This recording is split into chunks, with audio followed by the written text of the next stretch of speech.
Certains d'entre vous le savent, j'ai 2 enfants, 2 garçons, 11 ans et 8 ans. Ils s'entendent bien, très bien même, mais bon, ce sont des frères et comme tous les frères, ils se rentrent dedans à l'occasion. Le fait de passer pas mal de temps ensemble fait qu'ils ont acquis naturellement une aptitude exceptionnelle.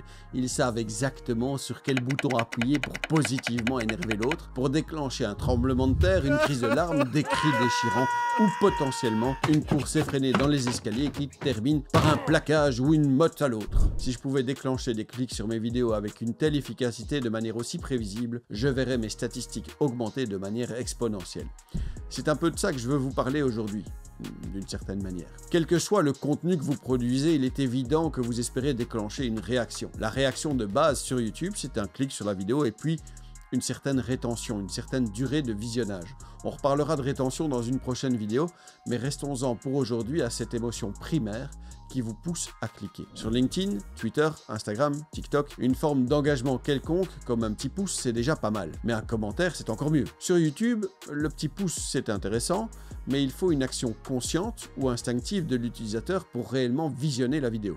Pour obtenir cette réaction initiale, la vignette joue évidemment un rôle essentiel. Le titre de la vidéo est l'autre facteur déclenchant. Que ce soit au niveau de la vignette ou du titre, pour déclencher ce clic tant espéré, vous jouez d'une manière ou d'une autre sur une forme d'émotion, plus ou moins subtilement, plus ou moins consciemment, plus ou moins volontairement. Aujourd'hui, nous discutons de ces aspects émotionnels, de l'équilibre à trouver quand on les utilise, des choix que vous devez faire en fonction de vos objectifs ou de votre personnalité. Je suis enseignant depuis 20 ans, j'ai construit plusieurs formations sur Notion, Make ou Power Apps, écrit un livre de plus de 250 pages sur Notion et publié des dizaines de vidéos ici sur YouTube pour essayer d'aider les gens à maîtriser les outils no-code et d'autres aspects de la productivité. Maintenant, je veux aussi vous aider à devenir vous-même formatrice, formateur, créatrice, créateur. Bonjour, je m'appelle Vince et bienvenue sur Creacity.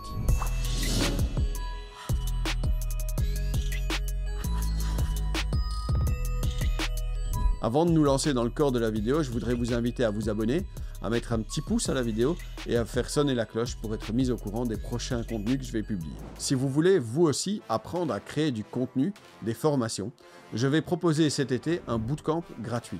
Doceo. Doceo, ça veut dire j'instruis, j'enseigne, je fais voir. C'est sur ce chemin que je vous propose de vous accompagner. Que vous ayez déjà une idée bien élaborée, un projet clair, une niche que vous voulez adresser, ou qu'au contraire, vous ne saviez pas encore ce que vous voulez faire, comment le faire, le format à choisir, comment piocher des idées, je pense pouvoir vous aider. Il y a plus d'infos en description. Ça ne veut pas dire que vous allez tous créer une chaîne YouTube par la suite. Certains auront envie de se lancer dans ce genre d'aventure, mais d'autres voudront peut-être créer autrement, plus dans l'ombre, avec peut-être aussi un peu plus d'accompagnement. J'ai des dizaines d'idées de vidéos en stock, des projets à proposer, des thèmes à explorer. Donc si vous voulez vous lancer mais que vous n'avez pas envie d'être seul dans l'histoire, ou que vous ne savez pas trop avec quel sujet débuter, on en parlera durant le bootcamp. J'ai plein de propositions à vous faire dans tous les styles. L'important, c'est de s'y mettre. Il est évident que selon le public que vous ciblez, la façon dont vous faites passer votre message et donc les émotions sur lesquelles vous allez jouer ne seront pas les mêmes. Vous devez, avant toute chose, faire quelques petites recherches et les affiner au fur et à mesure du temps qui passera. Vous devez passer par les 4 étapes que voici. Apprenez à connaître votre public, ses lieux de rendez-vous, ses moyens de communication privilégiés. Twitter, Discord, Slack, LinkedIn, Instagram, TikTok, Facebook, pourquoi pas. Où se rassemblent les curieux, les débutants, les spécialistes du domaine que vous voulez explorer. 2. Déterminer le type de public, ses attentes, ses besoins, ses valeurs, ses habitudes. Ça peut déjà être un peu plus touchy de ce côté-là. Jusqu'où devez-vous essayer de déterminer le profil de votre cible? Sexe, âge, niveau socio-économique? Avez-vous besoin vraiment de tout ça? C'est déjà un peu plus sensible. Sans connaître son marché, sans être à l'écoute des gens et de leurs besoins, comment est-ce qu'on peut répondre à ces besoins et les aider? Mais viser spécifiquement les ménages en difficulté financière quand on est un organisme de crédit qui pratique des taux usuriers ou qu'on veut vendre une formation devenir riche en 7 jours, est-ce que c'est vraiment moralement défendable? Est-ce que c'est la personne que vous voulez être, le formateur que vous voulez devenir? Il me semble que la différence fondamentale se fait au niveau de l'écoute. Si vous apprenez à connaître votre public, par l'écoute, en répondant à ses questions, en écoutant ses besoins, ok, c'est le chemin. Mais ne jamais s'engager avec la communauté et se baser uniquement sur des statistiques, des listes toutes faites. Bof, vraiment bof. 3e étape, découvrez les déclencheurs émotionnels de votre public, ce qui le fait bouger ou réagir. On reviendra dans la suite de la vidéo sur les émotions, mais si vous écoutez votre cible, si vous comprenez les soucis et les besoins, les freins et les difficultés, vous entendrez cacher derrière les mots utilisés les vraies émotions cachées. La peur de ne pas maîtriser un outil dont tout le monde parle autour de vous. La colère envers un outil dépassé qui ne permet aucune flexibilité et pour lequel on veut trouver une alternative. La tristesse face à l'arrêt d'un service utile et le besoin de lui trouver un remplaçant. La joie d'apprendre les nouvelles fonctions de son outil préféré. 4. Utilisez ces déclencheurs avec parcimonie, variez-les et analysez leur impact. Connaissant les émotions qui parcourent votre communauté, saupoudrez vos titres et vignettes avec des pincées de mots bien choisis, de couleurs adéquates, de visuels explosifs, d'onomatopées criardes. Mais attention à ne pas en faire trop. Le clic vient souvent d'une réponse émotionnelle au titre et à la vignette, ou même à l'auteur de la vidéo. Paul Ekman parle de 6 émotions fondamentales qui dirigent votre vie. Cette liste se discute, le consensus n'est pas total sur cette liste, on en reparlera, mais il faut bien démarrer quelque part. Alors listons ça.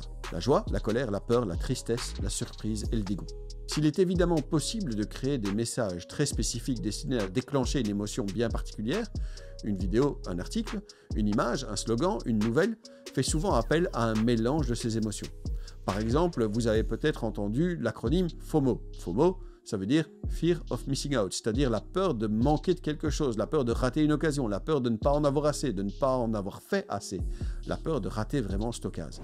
C'est l'exemple typique de l'écran qui s'affiche en vous disant, peu importe d'ailleurs quand vous visitez la page du produit, que la promotion affichée n'est valable que 3 heures et que vous allez rater une occasion unique et que si vous n'en profitez pas, vous êtes vraiment qu'un loser car plein d'autres personnes ont déjà acheté ce programme de développement personnel en 7 points qui va changer votre vie pour l'éternité. S'agit-il à proprement parler de peur? D'une forme d'anxiété, d'angoisse, d'un besoin d'appartenance au sens où nous en parlions dans la précédente vidéo?